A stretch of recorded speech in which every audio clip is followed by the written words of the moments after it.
Hello students, today we will start lecture number 6 of electrochemistry. आज हम एक तो एवोगैड्रोस कांस्टेंट को किस तरह से फाइंड आउट किया जाता है बाय इलेक्ट्रोलाइटिक मेथड इसको देखेंगे। और प्रीवियस में हमने फैराडेज लॉज ऑफ इलेक्ट्रोलिसिस को डिटेल से देखा था, फैराडेज फर्स्ट लॉ भी और सेकंड लॉ भी, और इससे रिलेटेड एमसीक्यूज, न्यूमेरिकल्स और प्रैक्टिस किए थे। मैंने आपसे कहा था कि हमारे पास 3 फॉर्मूलाज हैं, एक Q is equal to I cross T, एक ये formula, and second moles is equal to mass over molar mass, and third is moles is equal to charge over Faraday's constant. ये 3 फॉर्मूलाज हैं जो use होते हैं जितने भी Faraday's laws of electrolysis से रिलेटेड न्यूमेरिकल्स आए थे। इन 3 फॉर्मूलाज को यूज करते हुए ही हमने उनको सॉल्व किया था।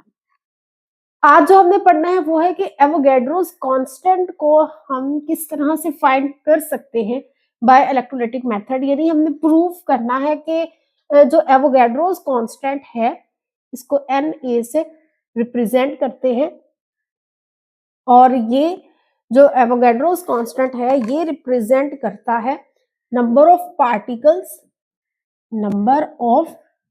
पार्टिकल्स प्रेजेंट इन 1 मोल। 1 मोल में जितने नंबर ऑफ पार्टिकल्स हैं वो एवोगैड्रोस नंबर के इक्वल है, प्रेजेंट इन 1 मोल। ठीक है, अब पार्टिकल्स में हमारे पास एटम्स भी हो सकते हैं, आयंस भी हो सकते हैं, और इलेक्ट्रॉन्स भी हो सकते हैं, मॉलिक्यूल्स भी हो सकते हैं। तो नंबर ऑफ पार्टिकल्स, अगर ये सारे को, अगर हम एटम्स की बात करें तो अगर 1 मोल ऑफ एटम्स हैं तो जो 1 मोल ऑफ एटम्स हैं उनको अगर हम काउंट करेंगे तो वो 6.02 क्रॉस 10⁻23 एटम्स इसके इक्वल आएंगे। इतने ज्यादा एटम्स बनेंगे। ठीक है, इसी तरह अगर हम 1 मोल ऑफ इलेक्ट्रॉन्स की बात करें कि 1 मोल में कितने इलेक्ट्रॉन्स होते हैं, जैसे हम बात करते हैं कि 1 किलोग्राम ऑफ एनी सब्सटेंस, तो 1 किलोग्राम में हम बेसिकली ये कह रहे होते हैं कि 1000 ग्राम्स ऑफ दैट सब्सटेंस। इसी तरह अगर हम 1 मोल ऑफ इलेक्ट्रॉन्स की बात कर रहे हैं तो इसका मतलब है कि इसमें 6.02 क्रॉस 10⁻23 इलेक्ट्रॉन्स है। ठीक है, इसी तरह अगर आयंस की बात करेंगे तो 6.02 क्रॉस 10⁻23 आयंस होंगे। अब ये वाला जो डिजिट है इसी को ही एवोगैड्रोस नंबर कहा जाता है कि 1 मोल ऑफ कोई भी पार्टिकल्स होंगे वो एवोगैड्रोस नंबर के इक्वल होंगे। तो जब हम 1 मोल ऑफ इलेक्ट्रॉन्स की बात करते हैं तो एक तो इसमें 6.02 क्रॉस 10⁻23 इलेक्ट्रॉन्स आ जाएंगे। इतने ज्यादा इलेक्ट्रॉन्स जो टोटल कलेक्टिव चार्ज जो वो कैरी कर रहे होंगे उसकी वैल्यू होती है, इन इलेक्ट्रॉन्स जो चार्ज कैरी कर रहे हैं उसकी वैल्यू है 96500 कूलम्स। ठीक है, यानी 1 मोल इलेक्ट्रॉन्स इतना चार्ज कैरी करते हैं और इसी को ही फैराडेज कांस्टेंट भी कहते हैं। तो आज हमने एक तो ये प्रूव करना है कि हमारे पास अगर 1 मोल ऑफ इलेक्ट्रॉन्स है, 6.02 क्रॉस 10⁻23 इलेक्ट्रॉन्स है, तो उनका चार्ज 96500 कूलम्स किस तरह से हमने मेजरमेंट की है।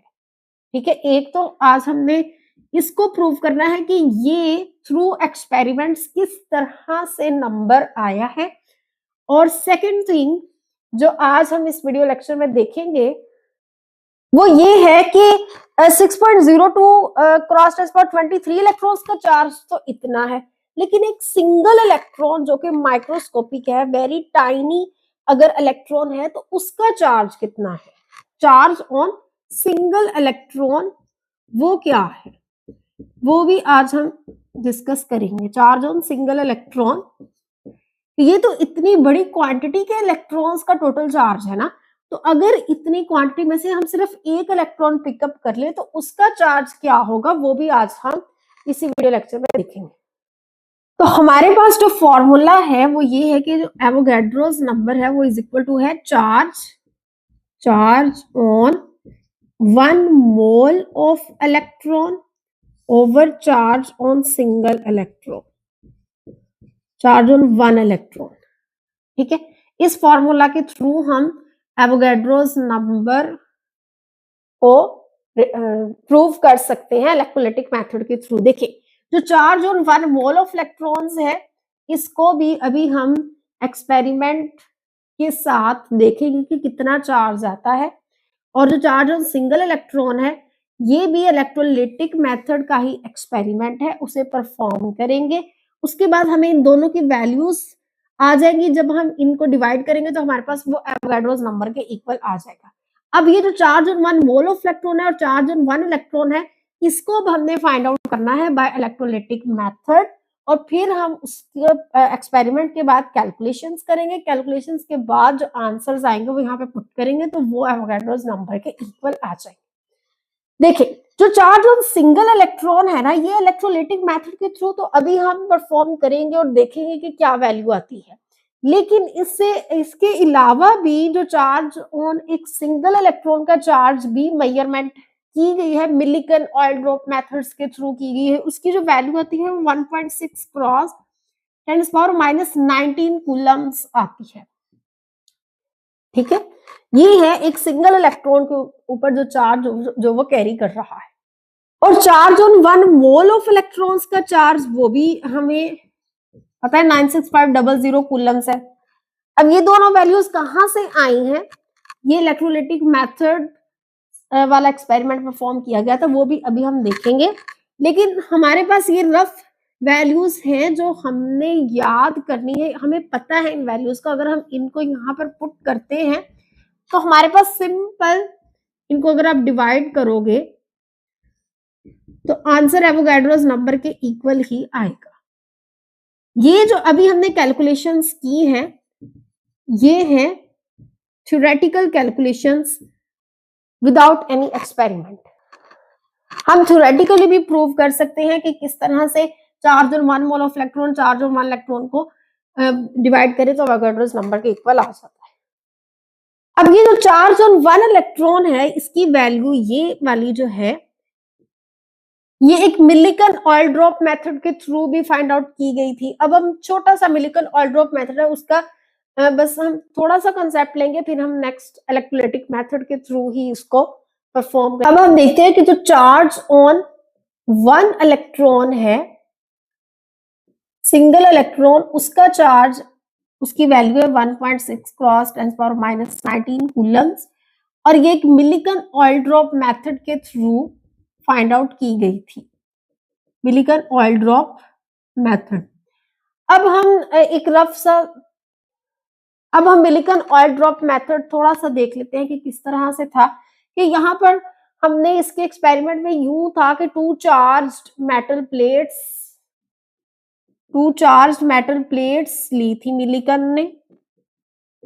जैसे सपोज ये टू चार्ज्ड मेटल प्लेट्स ली, नेगेटिवली चार्ज्ड, ठीक है, और इनके ऊपर ऑयल के कुछ ड्रॉपलेट्स उसने स्प्रे करवा दिए। ठीक है, जैसे ऑयल ड्रॉप्स इसके ऊपर स्प्रे हुए तो ऑयल ड्रॉप्स ने यहाँ से जो है वो नेगेटिव चार्ज गेन किया, और कुछ ऑयल ड्रॉप्स अब नेगेटिवली चार्ज्ड हो जाएंगे। उसके बाद वो जो नेगेटिवली चार्ज ऑयल ड्रॉप्स थे वो ग्रेविटी की वजह से पुल डाउनवर्ड हुए, ड्यू टू ग्रेविटी। जैसे ही वो ग्रेविटी की वजह से पुल डाउनवर्ड हुए तो फौरन ही हमने एक इलेक्ट्रिक फील्ड अप्लाई कर दिया। वो ऑयल ड्रॉप्स जो नेगेटिवली चार्ज थे वो ग्रेविटी की वजह से डाउनवर्ड मूव कर रहे थे, फिर हमने एक अपवर्ड इलेक्ट्रिक फील्ड अप्लाई किया, तो जिसकी वजह से gravity is equal to electric force के इक्वल आ गया, और ये यहाँ पर एक वोल्टेज डेवलप हो जाता है, और उस वोल्टेज की वजह से ये ऑयल ड्रॉप्स यहाँ पर स्टेशनरी फॉर्म में आ जाते हैं। तो फिर इसके बाद आगे इसकी थोड़ी लेंथी कैलकुलेशंस थी, ग्रेविटेशनल कांस्टेंट की वैल्यू और जितना हमने इलेक्ट्रिक फील्ड अप्लाई किया था उन सब की वैल्यूज वगैरह पुट करके जो हमारे पास रिजल्ट आता है वो ये कि एक सिंगल इलेक्ट्रॉन का चार्ज ये है 1.6 क्रॉस 10⁻⁻19 कूलम्स। तो ये था कि चार्ज ऑन वन इलेक्ट्रॉन, एक सिंगल इलेक्ट्रॉन का चार्ज। अब हम फाइंड आउट करने लगे हैं charge on 1 mole of electron. वो एक्सपेरिमेंट के थ्रू फाइंड आउट करते हैं। इसकी वैल्यू हमें पता है कि वो 96500 कूलम्स है, ठीक है। लेकिन अब हमने एक्सपेरिमेंट देखना है कि किस तरह से परफॉर्म किया गया इस वैल्यू, फिर आगे कैलकुलेशंस भी देखेंगे कि इस वैल्यू को फाइंड आउट करने के लिए किस तरह से कैलकुलेशंस की गई और ये वैल्यू आती है। अब हम ये फाइंड आउट करेंगे। तो सबसे पहले हमने ये सेटअप लगाने से पहले जो 2 इलेक्ट्रोड्स सेपरेटली हम लाए हैं, एक कैथोड और एनोड, स्टेप 1 ये है कि हमने उनको वे कर लेना है। वे इलेक्ट्रोड्स, उनको वे करके रख लेना है, ठीक है। एनोड का भी और कैथोड का भी वे करके जितना क्वांटिटी है, सपोज वो 15 ग्राम की है, 20 ग्राम की है, वो हमने नोट डाउन कर लेनी है कैलकुलेशंस में। तो एक्सपेरिमेंट परफॉर्म करने से पहले ही बिफोर हमने दोनों इलेक्ट्रोड्स को वे कर लिया। सेकेंड स्टेप, फिर हम अब इलेक्ट्रोलिसिस स्टार्ट करेंगे। Start electrolysis. अब इलेक्ट्रोलिसिस किस तरह से स्टार्ट होगी कि हमने दोनों इलेक्ट्रोड्स को पहले इलेक्ट्रोलाइट सॉल्यूशन में डिप कर दिया और फिर हमने उनको बैटरी के साथ कनेक्ट कर दिया। इलेक्ट्रोलिसिस स्टार्ट करेंगे हम जैसे ही करंट पास आउट करेंगे। सपोज हम इस एक्सपेरिमेंट में जो करंट पास कर रहे हैं वो 0.2 एम्पेयर का करंट है, ठीक है। इतना करंट हम पास कर रहे हैं और हम 40 मिनट्स तक के लिए ये करंट पास करते रहेंगे थ्रू दिस सिस्टम। 40 मिनट्स तक यहाँ पर कॉपर सल्फेट की इलेक्ट्रोलिसिस होती रहेगी और 40 मिनट्स के बाद हम अपना करंट सप्लाई ऑफ कर देंगे। थर्ड, फिर हमारे पास जो रिएक्शंस होंगे वो देखते हैं कि कौन कौन से प्रोसेसेस होंगे। जैसे ही हमने करंट सप्लाई करना स्टार्ट किया तो ये वाला जो कॉपर एनोड था, यहां पर जो कॉपर था करंट की वजह से यहां से जो कॉपर था इस सॉल्यूशन में डिसॉल्व होना शुरू हुआ। यहां मेटल की सरफेस से कॉपर सॉलिड फॉर्म में रिमूव होगा और सॉल्यूशन में आएगा। जैसे ही वो सॉल्यूशन में आएगा वो कॉपर आयन में कन्वर्ट हो जाएगा। मेटल की सरफेस पे कॉपर है, इसने जैसे ही हमने सॉल्यूशन में डिप किया ये कॉपर आयन में कन्वर्ट हो गया और इसने 2 इलेक्ट्रॉन्स रिलीज किए। अब ये जो 2 इलेक्ट्रॉन है ये यहां पर आ जाएंगे, मेटल की सरफेस के ऊपर एक्यूमुलेट हो जाएंगे और ये जो कॉपर आयंस है ये सॉल्यूशन में चले जाएंगे। तो एनोड की सरफेस पर तो ये वाला रिएक्शन हो रहा होगा और कैथोड पर यहां पर अब जो कॉपर आयंस आ रहे हैं, एक तो ये वाले कॉपर आयंस हैं जो एनोड से सेपरेट होकर इस सॉल्यूशन में आ रहे हैं। सेकंड, जो हमने कॉपर सल्फेट सॉल्यूशन लिया था इसके भी तो आयंस ऑलरेडी प्रेजेंट है ना इस सॉल्यूशन में, कॉपर आयंस। एक ये वाले कॉपर आयंस, ये सारे इस नेगेटिव इलेक्ट्रोड की तरफ माइग्रेट करेंगे, मूव करेंगे, अट्रैक्ट होंगे और यहाँ पर जो एक्सेस इलेक्ट्रॉन्स हैं वो गेन कर लेंगे। देखिए जो कॉपर आयंस हैं वो दूसरे इलेक्ट्रोड की तरफ मूव करेंगे और जैसे वो इस इलेक्ट्रॉन्स को गेन करेंगे यहाँ पर सॉलिड कॉपर डिपॉजिट होना शुरू हो जाएगा। तो ये eight the surface of cathode reaction हो रहा है, ओके। यहाँ पर इलेक्ट्रॉन्स एक्यूमुलेट होना शुरू हो जाएंगे। जैसे ही कॉपर यहाँ से रिमूव होगा सॉल्यूशन में जाएगा, कॉपर आयन में कन्वर्ट हो जाएगा और यहाँ पर जो इलेक्ट्रॉन्स हैं अब ये इस वायर के थ्रू पुल आउट होना शुरू हो जाएंगे और इस सर्किट्स में से होते हुए कैथोड वाली साइड पे आना शुरू हो जाएंगे। यहाँ पर एक्सेस ऑफ इलेक्ट्रॉन्स होंगे हमेशा और इस एनोड पर हमेशा डेफिशिएंसी ऑफ इलेक्ट्रॉन्स ही होगी। तो ये वाले रिएक्शंस है जो एनोड और कैथोड पर हो रहे हैं। फिर ये वाला प्रोसेस होने के बाद फोर्थ स्टेप में हमने अपनी इलेक्ट्रोलिसिस स्टॉप कर दी। स्टॉप इलेक्ट्रोलिसिस 40 मिनट तक ये वाले दोनों रिएक्शंस होते रहेंगे। यहाँ पर 40 मिनट्स तक हमने करंट प्रोवाइड किया और ये वाले रिएक्शंस होते रहे। आफ्टर 40 मिनट्स हमने इलेक्ट्रोलिसिस स्टॉप करवा दी, करंट बंद कर दिया। अब क्या होगा, हमने इन दोनों इलेक्ट्रोड्स को सॉल्यूशन में से रिमूव कर लेना है। इलेक्ट्रोड्स को रिमूव कर लेना है, फिर इनको वॉश कर लेना है। ठीक है, ये सारे एक एक्सपेरिमेंट के स्टेप्स होते हैं जो फॉलो करना होते हैं।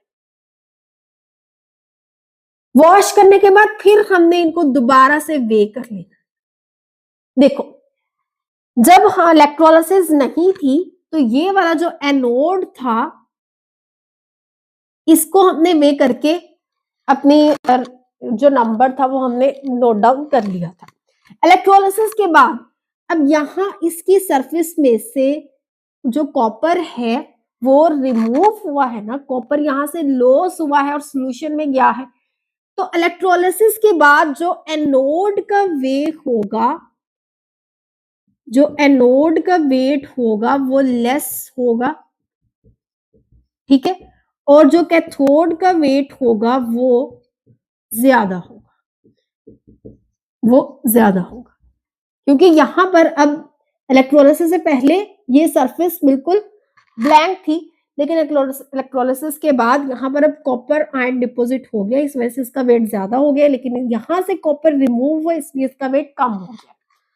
अब हमने इन दोनों वेट्स को नोट डाउन कर लेना। तो जो मैस ऑफ कॉपर लॉस्ट है, मैस ऑफ कॉपर लॉस्ट, वो हमें बताएगा कि कितने moles of copper actually deposit हुए हैं, कितने मोल्स ऑफ कॉपर डिपॉजिट हुए हैं eight the surface of cathode. ठीक है, एनोड का जो मैस है वो कम है इलेक्ट्रोलिसिस के बाद, तो पहले वाले से कितना कम है वो क्वांटिटी हमें ये बताएगी कि इतने मोल्स ऑफ कॉपर यहां से रिमूव होके इस सरफेस पर डिपॉजिट हो गए।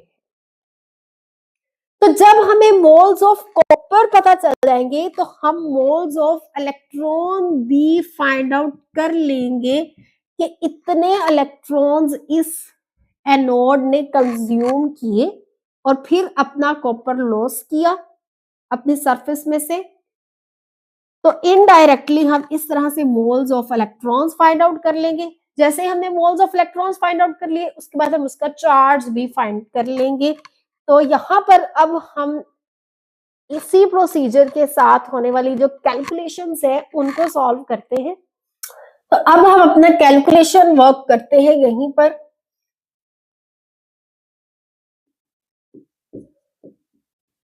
तो हेडिंग लगाएंगे कैलकुलेशंस की। अब हम कैलकुलेशंस करने लगे हैं अपने एक्सपेरिमेंट के। एक्सपेरिमेंट हम क्यों परफॉर्म कर रहे थे, हमने इसको फाइंड आउट करना था, charge on 1 mole of electron. इसको charge on 1 mole of electron, ये 196500 कूलम्स है। तो किस तरह से, उसके लिए हमने प्रोसीजर किया। आप प्रोसीजर को देखते हुए हम अपनी कैलकुलेशंस करेंगे। तो देखें, हमारे पास जो फर्स्ट प्रोसीजर में स्टेप था वो ये था कि वे इलेक्ट्रोड्स, जो एनोड है।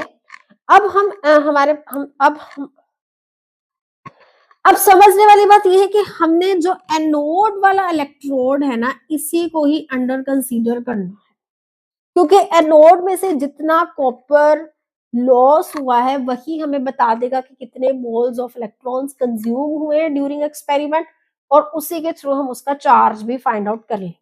इसलिए हम सिर्फ एनोड वाला जो इलेक्ट्रोड है इसको हम एक्सपेरिमेंट से पहले भी वे किया और एक्सपेरिमेंट करने के बाद भी वे किया।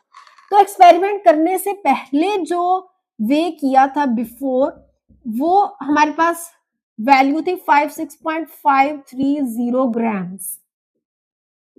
ठीक है, इतनी थी।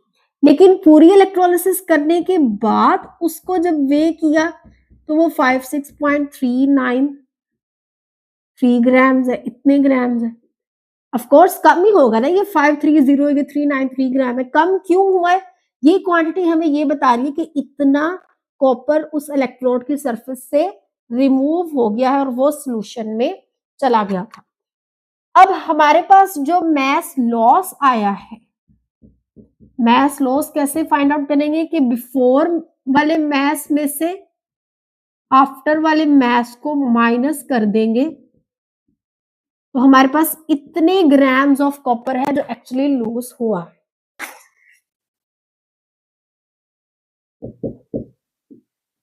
इतने ग्राम्स है कॉपर के जो लूज हुए हैं from the surface of anode. अब हमारे पास जो 3 फॉर्मूलाज हैं जो हमने फैराडेज लॉज ऑफ इलेक्ट्रोलिसिस से रिलेटेड जब न्यूमेरिकल्स किए थे वहां पर भी देखा था। एक था Q is equal to IT and second था moles is equal to mass over molar mass and third is moles is equal to charge over Faraday's constant. अब हम अपनी इन्हीं कैलकुलेशंस में यही वाले तीनों फॉर्मूलाज को यूज करेंगे। ठीक है, तो सबसे पहले देखिए कि हमने फाइंड क्या करना है, हमने F फाइंड आउट करना है। ये फैराडेज कांस्टेंट, इसकी वैल्यू फाइंड आउट करने के लिए F फाइंड आउट करना है। तो इन तीनों फॉर्मूलाज में से देखो कि किस फॉर्मूला के थ्रू आप F फाइंड आउट कर सकते हो। तो थर्ड वाला फॉर्मूला जो है ये वाला N is equal to Q over F, इस फॉर्मूला के थ्रू आप फैराडेज कांस्टेंट को फाइंड आउट कर सकते हो। इसको थोड़ा सा रीअरेंज कर लो, F is equal to Q over N। तो हमारे पास ये फॉर्मूला है जो यूज होगा। इस फॉर्मूला में हमने वैल्यूज पुट करने और हमारे पास ये वैल्यू आ जाए।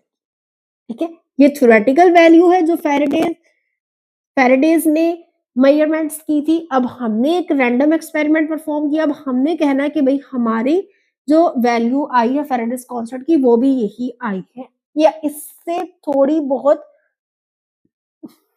वो भी यही आई है या इससे थोड़ा बहुत फर्क हो सकता है।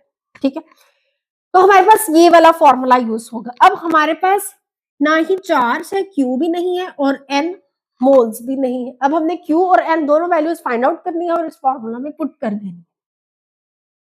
तो देखो Q फाइंड आउट करने के लिए हम ये वाला फॉर्मूला यूज करेंगे, Q is equal to I cross T। तो Q इज इक्वल टू, अब I हमारे पास जो करंट है वो 0.2 है और ये जो 40 मिनट्स है अब इनको हमने सेकंड्स में कन्वर्ट करना है। तो इसको सेकंड्स में कन्वर्ट करने के लिए हमने 40 को 60 से मल्टीप्लाई किया तो हमारे पास जो आंसर आता है वो 20-40 सेकंड्स आ जाता है। तो जो चार्ज की वैल्यू आती है वो 408 कूलम्स आ जाती है।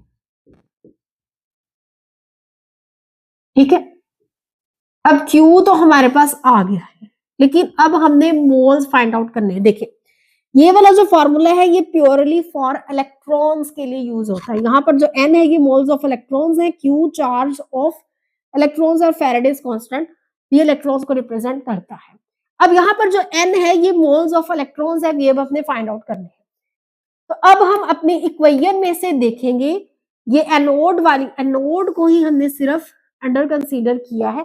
तो एनोड में से हम ये देखेंगे कि 2 मोल्स ऑफ इलेक्ट्रॉन्स रिक्वायर्ड हैं। 2 मोल्स ऑफ इलेक्ट्रॉन्स अगर हम प्रोवाइड करते हैं थ्रू एक्सटर्नल बैटरी तो फिर 1 मोल ऑफ कॉपर लॉस होता है from anode surface. 1 mole of copper loss होता है फ्रॉम एनोड सरफेस। लेकिन अब हमने ये देखना है कि हम 2 मोल्स ऑफ इलेक्ट्रॉन्स प्रोवाइड नहीं कर रहे। हम जो चार्ज प्रोवाइड कर रहे हैं वो 408 कूलम्स का चार्ज है। तो सबसे पहले हमने ये देखना है कि हम जितना चार्ज प्रोवाइड कर रहे हैं उतने चार्ज में से कितने मोल्स ऑफ इलेक्ट्रॉन्स हैं जो एक्चुअली प्रोवाइड हो रहे हैं। देखिए ये वाली जो इक्वेशन है, ये जो इलेक्ट्रोलिसिस का प्रोसेस है ये आइडियल के लिए है। ये वाले एक्चुअली फिनोमेना हो रहे होते हैं लेकिन ये इक्वेशन रिप्रेजेंट कर रही है कि अगर हमने externally 2 moles of electrons provide किए हैं तो फिर ही 1 मोल ऑफ कॉपर एनोड की सरफेस से सेपरेट होकर सॉल्यूशन में चला जाएगा। तो अब हम एक्सपेरिमेंट परफॉर्म करते हैं कि charge on 1 mole of electrons का चार्ज फाइंड करने के लिए हम इलेक्ट्रोलाइटिक मेथड यूज करेंगे। अब उस इलेक्ट्रोलाइटिक मेथड का जो एक्सपेरिमेंट है वो देखेंगे। एक्सपेरिमेंट के लिए जो हमारे पास एपरेटस रिक्वायर्ड है वो ये है कि हमें चाहिए एक बैटरी, ठीक है, बैटरी जो इलेक्ट्रिसिटी प्रोवाइड करेगी, और एक एमीटर चाहिए। एमीटर करंट को मेजर करेगा, मेजर करंट।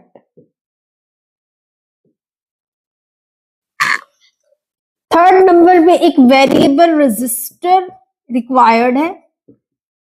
अब वेरिएबल रेजिस्टर का काम क्या है कि इसने करंट को कांस्टेंट रखना है, कांस्टेंट करंट प्रोवाइड होता रहे, उसके लिए हमें एक वेरिएबल रेजिस्टर लगाना होगा।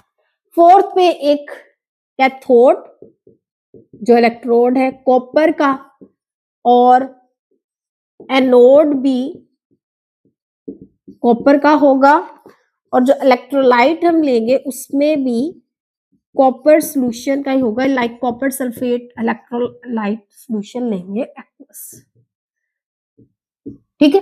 जैसे यहां पर हम बिल्ड करते हैं कि ये हमने एक एनोड लिया और ये रहा कैथोड, इनको एक इलेक्ट्रोलाइट सॉल्यूशन में हमने डिप कर देना है, और यहां पर इनको एक बैटरी से भी कनेक्ट कर देना है, और एक एमीटर भी लगा देना है, लाइक इस तरह से कुछ, ठीक है। यहां पर इलेक्ट्रोलाइट सॉल्यूशन है, ये कॉपर एनोड है और ये कॉपर कैथोड है, तो ये हमारे पास अपरेटस है। अब हम प्रोसीजर देखते हैं कि एक्सपेरिमेंट को प्रोसीड किस तरह से करवाना है। तो सबसे पहले हमने ये सेटअप लगाने से पहले जो 2 इलेक्ट्रोड्स सेपरेटली हम लाए हैं, एक कैथोड और एनोड, स्टेप 1 ये है कि हमने उनको वे कर लेना है, वे इलेक्ट्रोड्स, उनको वे करके रख लेना है, ठीक है। एनोड का भी और कैथोड का भी वे करके जितना क्वांटिटी है, सपोज वो 15 ग्राम की है, 20 ग्राम की है, वो हमने नोट डाउन कर लेनी है कैलकुलेशंस में। तो एक्सपेरिमेंट परफॉर्म करने से पहले ही बिफोर हमने दोनों इलेक्ट्रोड्स को वे कर लिया। सेकेंड स्टेप, फिर हम अब इलेक्ट्रोलिसिस स्टार्ट करेंगे। Start electrolysis. अब इलेक्ट्रोलिसिस किस तरह से स्टार्ट होगी कि हमने दोनों इलेक्ट्रोड्स को पहले इलेक्ट्रोलाइट सॉल्यूशन में डिप कर दिया और फिर हमने उनको बैटरी के साथ कनेक्ट कर दिया। इलेक्ट्रोलिसिस स्टार्ट करेंगे हम जैसे ही करंट पास आउट करेंगे। सपोज हम इस एक्सपेरिमेंट में जो करंट पास कर रहे हैं वो 0.2 एम्पेयर का करंट है, ठीक है, इतना करंट हम पास कर रहे हैं, और हम 40 मिनट्स तक के लिए ये करंट पास करते रहेंगे थ्रू दिस सिस्टम। 40 मिनट्स तक यहाँ पर कॉपर सल्फेट की इलेक्ट्रोलिसिस होती रहेगी, और 40 मिनट्स के बाद हम अपना करंट सप्लाई ऑफ कर देंगे। थर्ड, फिर हमारे पास जो रिएक्शंस होंगे वो देखते हैं कि कौन कौन से प्रोसेसेस होंगे। जैसे ही हमने करंट सप्लाई करना स्टार्ट किया तो ये वाला जो कॉपर एनोड था, यहां पर जो कॉपर था करंट की वजह से, यहां से जो कॉपर था इस सॉल्यूशन में डिसॉल्व होना शुरू हुआ। यहां मेटल की सरफेस से कॉपर सॉलिड फॉर्म में रिमूव होगा और सॉल्यूशन में आएगा। जैसे ही वो सॉल्यूशन में आएगा वो कॉपर आयन में कन्वर्ट हो जाएगा। मेटल की सरफेस पे कॉपर है, इसने जैसे ही हमने सॉल्यूशन में डिप किया ये कॉपर आयन में कन्वर्ट हो गया और इसने 2 इलेक्ट्रॉन्स रिलीज किए। अब ये जो 2 इलेक्ट्रॉन है ये यहां पर आ जाएंगे, मेटल की सरफेस के ऊपर एक्यूमुलेट हो जाएंगे, और ये जो कॉपर आयंस है ये सॉल्यूशन में चले जाएंगे। तो एनोड की सरफेस पर तो ये वाला रिएक्शन हो रहा होगा, और कैथोड पर यहां पर अब जो कॉपर आयंस आ रहे हैं, एक तो ये वाले कॉपर आयंस हैं जो एनोड से सेपरेट होकर इस इस सोल्यूशन में आ रहे हैं। सेकंड, जो हमने कॉपर सल्फेट सोल्यूशन लिया था इसके भी तो आयंस ऑलरेडी प्रेजेंट है ना इस सोल्यूशन में, कॉपर आयंस, एक ये वाले कॉपर आयंस, ये सारे इस नेगेटिव इलेक्ट्रोड की तरफ माइग्रेट करेंगे, मूव करेंगे, अट्रैक्ट होंगे और यहाँ पर जो एक्सेस इलेक्ट्रॉन्स हैं वो गेन कर लेंगे। देखिए जो कॉपर आयंस हैं वो दूसरे इलेक्ट्रोड की तरफ मूव करेंगे और जैसे वो इस इलेक्ट्रॉन्स को गेन करेंगे यहाँ पर सॉलिड कॉपर डिपॉजिट होना शुरू हो जाएगा। तो ये eight the surface of cathode reaction हो रहा है। ओके, यहाँ पर इलेक्ट्रॉन्स एक्यूमुलेट होना शुरू हो जाएंगे। जैसे ही कॉपर यहाँ से रिमूव होगा सोल्यूशन में जाएगा, कॉपर आयन में कन्वर्ट हो जाएगा और यहाँ पर जो इलेक्ट्रॉन्स हैं अब ये इस वायर के थ्रू पुल आउट होना शुरू हो जाएंगे और इस सर्किट में से होते हुए कैथोड वाली साइड पे आना शुरू हो जाएगा। यहाँ पर एक्सेस ऑफ इलेक्ट्रॉन्स होंगे हमेशा और इस एनोड पर हमेशा डेफिशिएंसी ऑफ इलेक्ट्रॉन्स ही होगी। तो ये वाले रिएक्शंस है जो एनोड और कैथोड पर हो रहे हैं। फिर ये वाला प्रोसेस होने के बाद फोर्थ स्टेप में हमने अपनी इलेक्ट्रोलिसिस स्टॉप कर देनी, स्टॉप इलेक्ट्रोलिसिस। 40 मिनट तक ये वाले दोनों रिएक्शंस होते रहेंगे। यहाँ पर 40 मिनट्स तक हमने करंट प्रोवाइड किया और ये वाले रिएक्शंस होते रहे। आफ्टर 40 मिनट्स हमने इलेक्ट्रोलिसिस स्टॉप करवा दी, करंट बंद कर दिया। अब क्या होगा, हमने इन दोनों इलेक्ट्रोड्स को सॉल्यूशन में से रिमूव कर लेना है, इलेक्ट्रोड्स को रिमूव कर लेना है, फिर इनको वॉश कर लेना है। ठीक है, ये सारे एक एक्सपेरिमेंट के स्टेप्स होते हैं जो फॉलो करना होते हैं। वॉश करने के बाद फिर हमने इनको दोबारा से वे कर लेना। देखो जब हाँ इलेक्ट्रोलिसिस नहीं थी तो ये वाला जो एनोड था इसको हमने वे करके अपनी जो नंबर था वो हमने नोट डाउन कर लिया था। इलेक्ट्रोलिसिस के बाद अब यहाँ इसकी सरफेस में से जो कॉपर है वो रिमूव हुआ है ना, कॉपर यहाँ से लॉस हुआ है और सॉल्यूशन में गया है।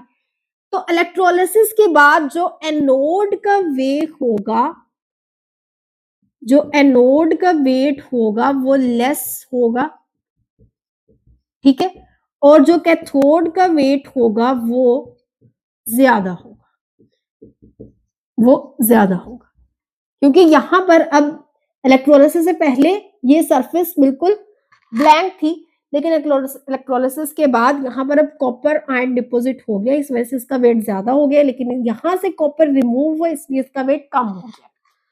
अब हमने इन दोनों वेट्स को नोट डाउन कर लेना है। तो जो मैस ऑफ कॉपर लॉस्ट है, मैस ऑफ कॉपर लॉस्ट, वो हमें बताएगा कि कितने moles of copper actually deposit हुए हैं, कितने मोल्स ऑफ कॉपर डिपॉजिट हुए हैं eight the surface of cathode. ठीक है, एनोड का जो मैस है वो कम है इलेक्ट्रोलिसिस के बाद, तो पहले वाले से कितना कम है वो क्वांटिटी हमें ये बताएगी कि इतने मोल्स ऑफ कॉपर यहां से रिमूव होके इस सरफेस पर डिपॉजिट हो गए। तो जब हमें मोल्स ऑफ कॉपर पता चल जाएंगे तो हम मोल्स ऑफ इलेक्ट्रॉन भी फाइंड आउट कर लेंगे कि इतने इलेक्ट्रॉन्स इस एनोड ने कंज्यूम किए और फिर अपना कॉपर लॉस किया अपनी सरफेस में से।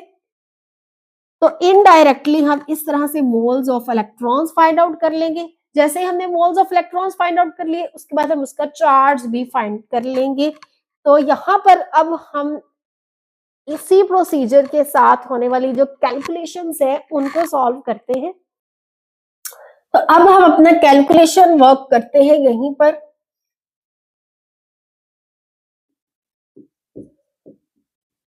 तो हेडिंग लगाएंगे कैलकुलेशंस की।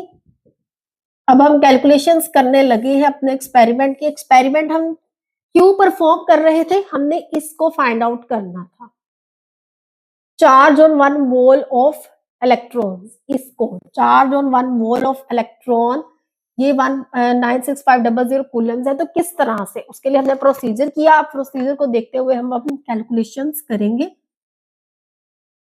तो देखें, अब समझने वाली बात यह है कि हमने जो एनोड वाला इलेक्ट्रोड है ना, इसी को ही अंडर कंसीडर करना है, क्योंकि एनोड में से जितना कॉपर लॉस हुआ है वही हमें बता देगा कि कितने मोल्स ऑफ इलेक्ट्रॉन्स कंज्यूम हुए हैं ड्यूरिंग एक्सपेरिमेंट, और उसी के थ्रू हम उसका चार्ज भी फाइंड आउट कर लेंगे। इसलिए हम सिर्फ एनोड वाला जो इलेक्ट्रोड है इसको हम एक्सपेरिमेंट से पहले भी वे किया और एक्सपेरिमेंट करने के बाद भी वे किया। तो एक्सपेरिमेंट करने से पहले जो वे किया था बिफोर, वो हमारे पास वैल्यू थी 56.530 ग्राम्स, ठीक है, इतनी थी। लेकिन पूरी इलेक्ट्रोलिसिस करने के बाद उसको जब वे किया तो वो 56.393 ग्राम्स है, इतने ग्राम्स है। ऑफ कोर्स कम ही होगा ना, ये 530 ये 393 ग्राम है। कम क्यों हुआ है? ये क्वांटिटी हमें ये बता रही है कि इतना कॉपर उस इलेक्ट्रोड की सरफेस से रिमूव हो गया है और वो सॉल्यूशन में चला गया था। अब हमारे पास जो मैस लॉस आया है, मैस लॉस कैसे फाइंड आउट करेंगे कि बिफोर वाले मैस में से आफ्टर वाले मैस को माइनस कर देंगे तो हमारे पास इतने ग्राम्स ऑफ कॉपर है जो एक्चुअली लूज हुआ।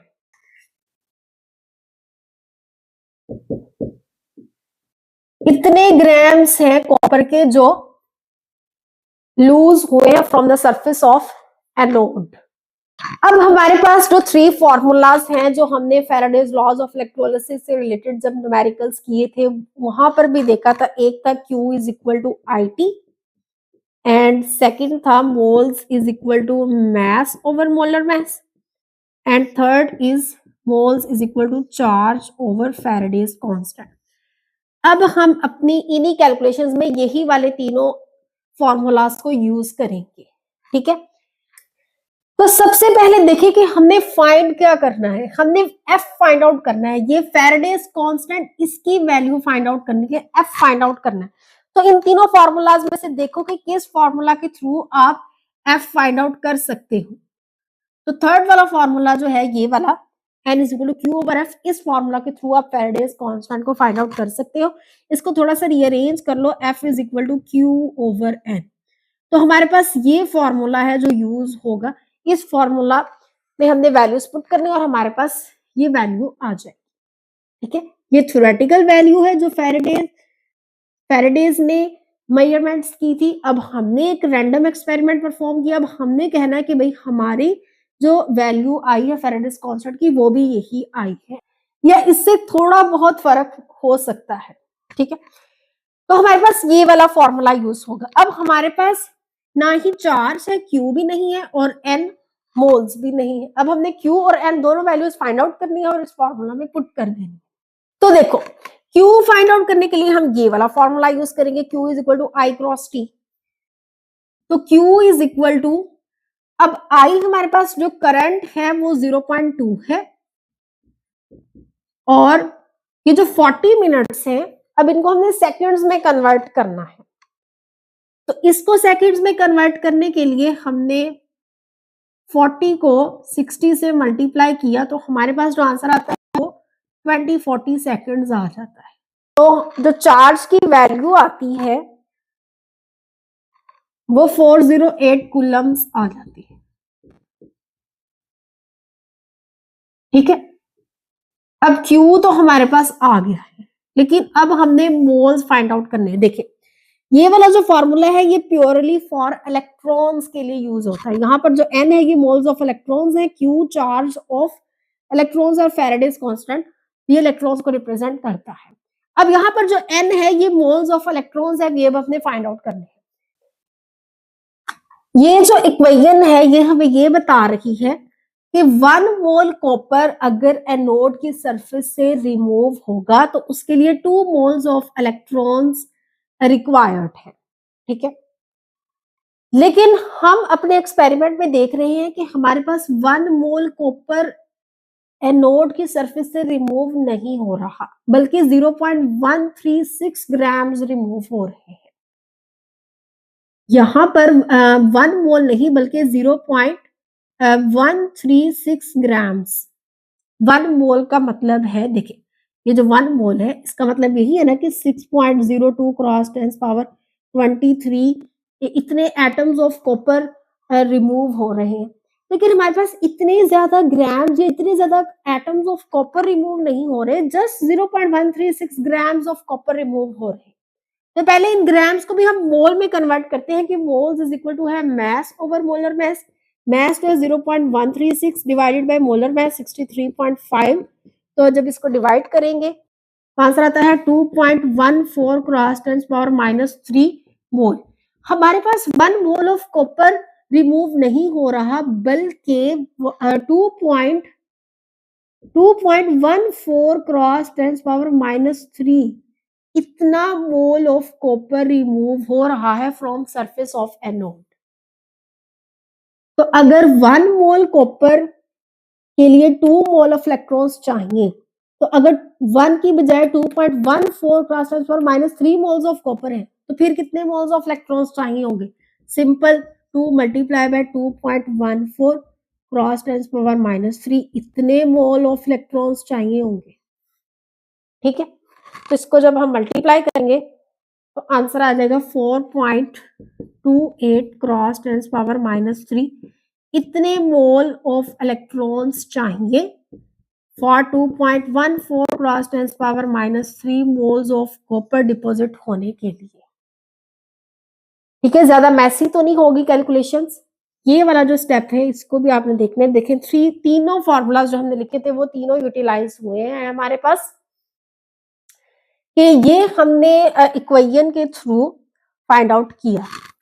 इक्वेशन हमें ये बता रही है कि अगर 1 मोल कॉपर एनोड के सरफेस से रिमूव हुआ तो उसके लिए 2 मोल्स ऑफ इलेक्ट्रॉन्स चाहिए, लेकिन हमारे पास 1 मोल कॉपर रिमूव ही नहीं हो रहा, हमारे पास तो सिर्फ 0.136 ग्राम्स रिमूव हो रहे। तो पहले उन ग्राम्स को हमने मोल में कन्वर्ट किया, फिर हमने कहा कि अगर 1 नहीं बल्कि 2.14 क्रॉस 10 पावर -3 है तो फिर इसको 2 से मल्टीप्लाई कर दो तो इतने मोल्स ऑफ इलेक्ट्रॉन्स चाहिए।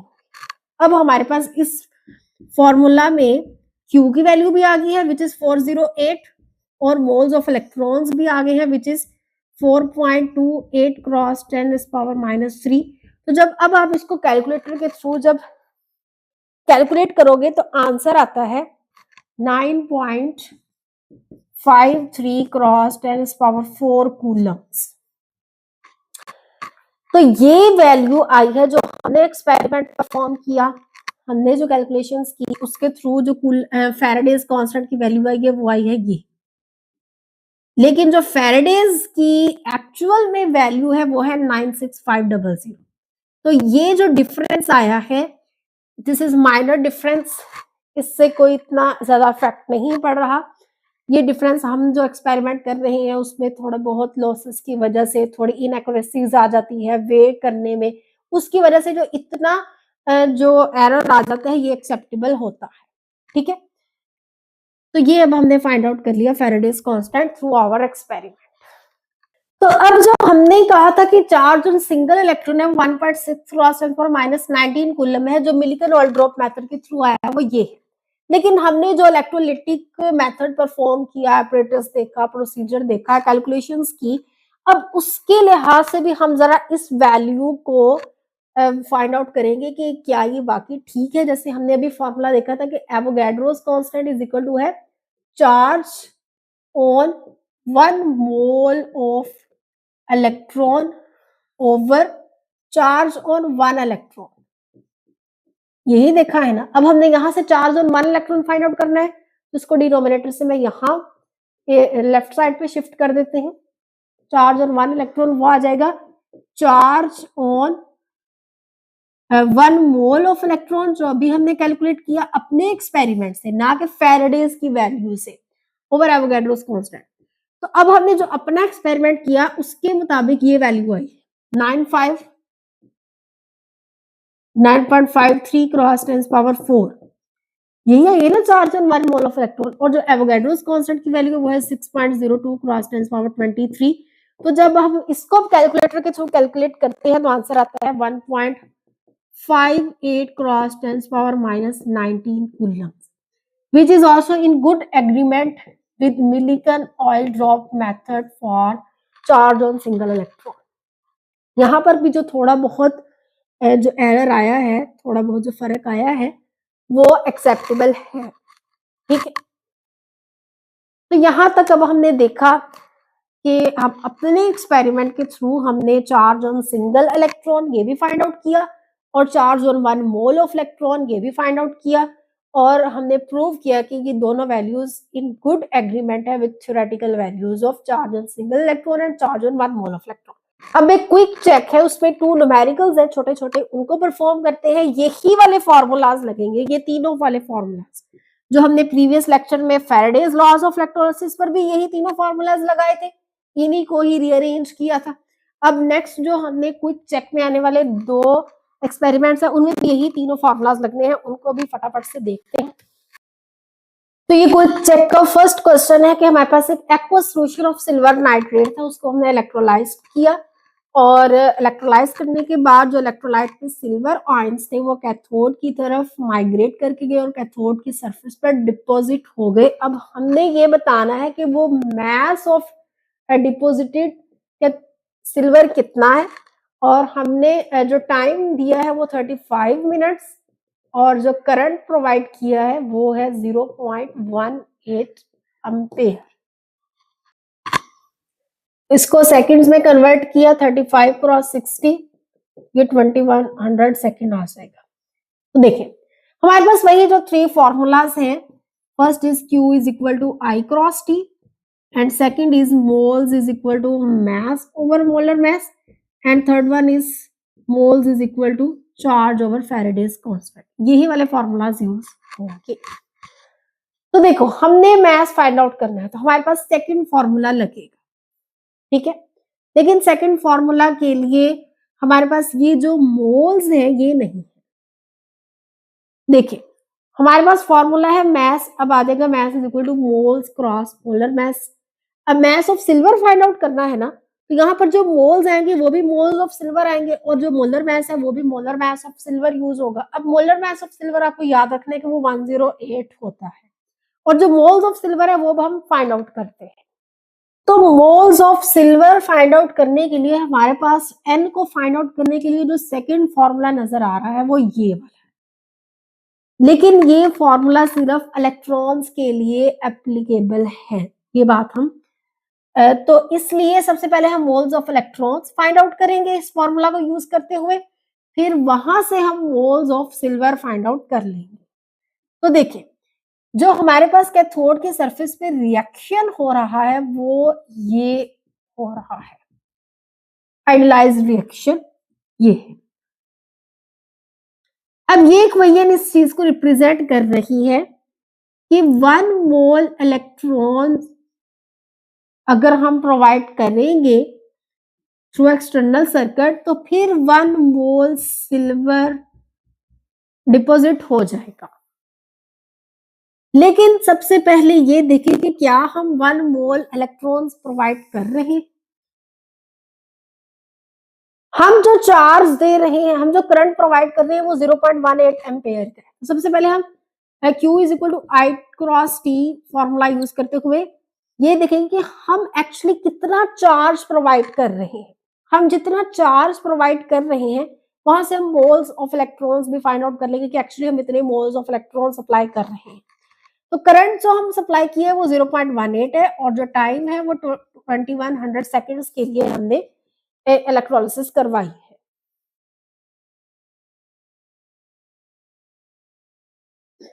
तो हम सिर्फ इतना कूलम्स ऑफ चार्ज प्रोवाइड कर रहे हैं। ये इस चीज को रिप्रेजेंट कर रहा है कि अगर हम 96500 कूलम्स चार्ज प्रोवाइड करेंगे फिर जाके 1 मोल ऑफ सिल्वर डिपॉजिट होगा eight the surface of cathode, लेकिन हम इतना चार्ज प्रोवाइड नहीं कर रहे, हम 378 कूलम्स चार्ज प्रोवाइड कर रहे हैं। तो सबसे पहले अब इस चार्ज को भी हम मोल ऑफ इलेक्ट्रॉन्स में कन्वर्ट करते हैं using this formula n is equal to Q over F।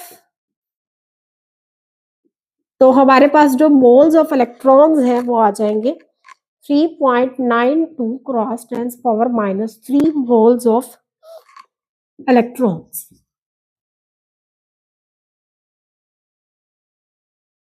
तो हमारे पास इक्वेशन के मुताबिक हम 1 मोल ऑफ इलेक्ट्रॉन प्रोवाइड नहीं कर रहे हैं, हम 3.9 2 cross 10⁻³ mole of electrons provide कर रहे हैं।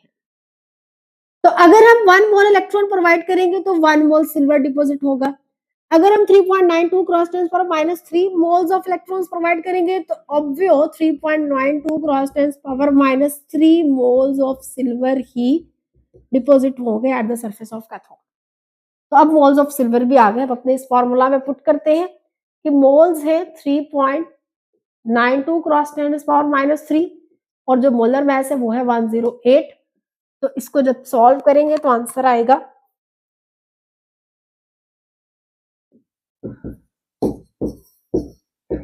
तो इतना मास है जो डिपॉजिट होगा eight the surface of cathode. Next question देखते हैं। अब हम जो क्विक चेक का सेकंड पार्ट है उसको सॉल्व करते हैं। क्वेश्चन है कि an electric current of 1.04 ampere pass through a solution of dilute sulphuric acid. तो हमारे पास जो करंट है वो है 1.04 एम्पेयर्स और फॉर 6 मिनट्स और टाइम गिवन है 6 मिनट्स और इसको जब हम सेकंड्स में कन्वर्ट करेंगे 60 से मल्टीप्लाई करेंगे 360 सेकंड्स आ जाएंगे। अब volume of hydrogen gas produced at STP was 4.14 centimetre cube. अब ये एक न्यू थोड़ा सा इंट्रोड्यूस हुआ है कि यहाँ पर अब वॉल्यूम का उसने बताया है। पहले हम वॉल्यूम यूज नहीं करते थे, हम मैस कहते थे कि mass of substance deposited at electrode और मैस की बात करते थे। लेकिन अब ये जो हाइड्रोजन गैस है, अब गैस के लिए हम मैस यूज नहीं कर सकते क्योंकि गैस का एक डेफिनेट वॉल्यूम नहीं होता, गैस एक्सपैंड हो जाती है, इसलिए गैसेस के लिए हम वॉल्यूम यूज करेंगे। ठीक है, जितना वॉल्यूम हमें इलेक्ट्रोड के पास ऑब्टेन होगा वो उसी के ही डायरेक्टली प्रोपोर्शनल है। जैसे हम कहते हैं कि इतना मास ऑफ मेटल ऑब्टेन होता है eight the surface of electrode. तो अब फर्स्ट पार्ट में उसने कहा हुआ है कि how many coulombs of charge pass through experiment, तो हमने चार्ज फाइंड आउट करना है। तो हमारे पास जो फॉर्मूला है Q is equal to I cross T, यही वाला फॉर्मूला यूज होगा और करंट भी गिवन है और टाइम 360 सेकेंड्स। तो जब इसको हम मल्टीप्लाई करेंगे तो हमारे पास आंसर आएगा 374.4 कूलम्स। अब सेकंड पार्ट देखें, how many coulombs of charge are required to liberate 1 mole of hydrogen gas. अब ये आपने गौर से समझना है। अब यहाँ पर जो एक्चुअली रिएक्शन हो रहा है वो eight the surface of anode वो ये वाला हो रहा है। एनोड की सरफेस पे हमें हाइड्रोजन गैस ऑब्टेन हो रही है। तो 1 मोल ऑफ हाइड्रोजन गैस अगर ऑब्टेन हो रही है eight the surface of anode तो उसके लिए 2 मोल्स ऑफ इलेक्ट्रॉन्स रिक्वायर्ड है। ठीक है, इस इक्वेशन के मुताबिक हमें ये इंफॉर्मेशन मिलती है कि अगर 1 मोल हाइड्रोजन गैस है तो उसके लिए 2 मोल ऑफ इलेक्ट्रॉन्स चाहिए। लेकिन जो उसने प्रीवियसली कंडीशंस दी हैं, जितना हम करंट पास करवा रहे हैं और जितने टाइम के लिए करंट पास करवा रहे हैं उसके according 1 mole of hydrogen gas release नहीं होती eight the surface of anode. देखिए 1 मोल नहीं रिलीज होती। अब कितने मोल रिलीज होती है एक्चुअली वो हम सबसे पहले वो मोल्स फाइंड आउट करेंगे, फिर हम इसको नेक्स्ट सॉल्व करेंगे। तो देखिए अब moles of hydrogen gas at the surface of anode उसको फाइंड करते हैं। तो हमारे पास जो फॉर्मूला है कि moles is equal to mass over molar mass, ये वाला फॉर्मूला हम यूज करते हैं कि अगर हमारे पास at the surface of anode कोई मेटल ऑब्टेन हो रहा होता तो हम मेटल का जो मास है वो इजीली फाइंड आउट कर सकते हैं। उस मास के लिए ये वाला फॉर्मूला यूज होता है, मास के लिए या मोल्स के लिए। लेकिन अब प्रॉब्लम ये है कि eight the surface of anode हमारे पास हाइड्रोजन गैस प्रोड्यूस हो रही है तो हम उसको मास में मेजरमेंट्स नहीं कर सकते। हमारे पास इसी को ही फिर हम फॉर्मूला एक न्यू आ जाता है कि वॉल्यूम ओवर मोलर वॉल्यूम। ठीक है ना, ये वाले फॉर्मूलाज स्टोकियोमेट्री में यूज होते हैं। तो जैसे ये वाला फॉर्मूला यूज होगा फॉर सॉलिड्स के लिए, ठीक है, लेकिन ये फॉर गैसेस के लिए। अब हमारे पास हाइड्रोजन गैस है इसलिए हम ये वाला फॉर्मूला यूज करेंगे। तो देखिए अब वॉल्यूम उसने गिवन है कि 4.15। अब जो मोलर वॉल्यूम होता है ये volume of 1 mole of gas है। तो जो 1 मोल ऑफ गैस है वो जो वॉल्यूम, तो 1 मोल ऑफ गैस जो वॉल्यूम ऑक्युपाई करती है वो अगर लीटर्स में देखें तो 22.414 लीटर्स है। लेकिन हम लीटर्स में नहीं, हम सेंटीमीटर क्यूब में इसको कन्वर्ट करेंगे क्योंकि क्वेश्चन में भी सेंटीमीटर क्यूब यूज हुआ है। तो जब हम इसको सेंटीमीटर क्यूब में कन्वर्ट करेंगे तो हमारे पास इतना सेंटीमीटर क्यूब आ जाएगा, और जब इसको कैलकुलेट करेंगे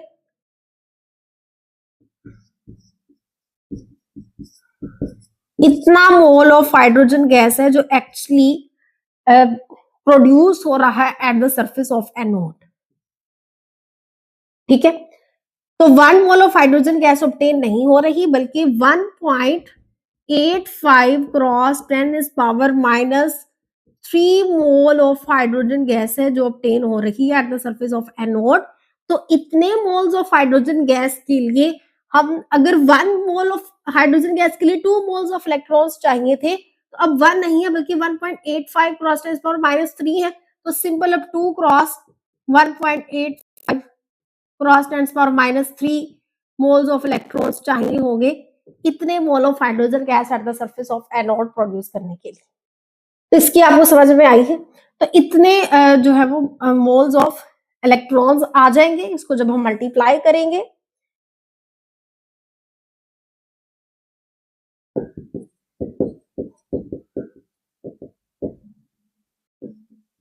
इतने मोल्स ऑफ इलेक्ट्रॉन्स नहीं पूछा बल्कि कूलम्स ऑफ चार्ज पूछा है। तो Q is equal to N/F। तो ये वाला फॉर्मूला हम पुट कर देंगे। लेकिन क्वेश्चन अब देखें कि उसने कूलम्स ऑफ चार्ज पूछा है to liberate 1 mole of hydrogen gas. Question में उसने 1 मोल ऑफ हाइड्रोजन गैस के लिए ही बताया, कहा है कि बताएं कि कितने कूलम्स ऑफ चार्ज रिक्वायर्ड होंगे। तो देखिए या हमारे पास इस क्वेश्चन में थोड़ी सी प्रॉब्लम है क्योंकि जो कंडीशंस उसने गिवन दी है उसके according 1 mole of hydrogen gas produce होती नहीं है बल्कि इतने मोल ऑफ हाइड्रोजन गैस प्रोड्यूस हो रही है। लेकिन अगर उसने ये सेपरेटली, अगर यही वाला एक सेपरेट शॉर्ट क्वेश्चन आ जाता है इस पार्ट के लिए, तो हम उसके लिए फिर इस तरह से सॉल्व करेंगे, ये इस इक्वेशन के अकॉर्डिंग फिर सॉल्व करेंगे क्योंकि ये इक्वेशन हमें सिंपल कह रही है कि 1 मोल ऑफ हाइड्रोजन गैस के अकॉर्डिंग 2 मोल्स ऑफ इलेक्ट्रॉन्स चाहिए।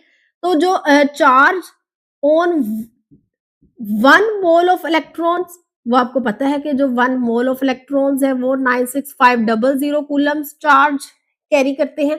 तो अगर अब हमारे पास इक्वेशन के अकॉर्डिंग 2 मोल्स ऑफ इलेक्ट्रॉन्स चाहिए to produce 1 mole of hydrogen gas, तो charge on 2 mole of electrons, तो सिंपली 96500 को 2 से मल्टीप्लाई कर देंगे तो ये जो जितना आंसर आएगा उतने कूलम्स ऑफ चार्ज चाहिए।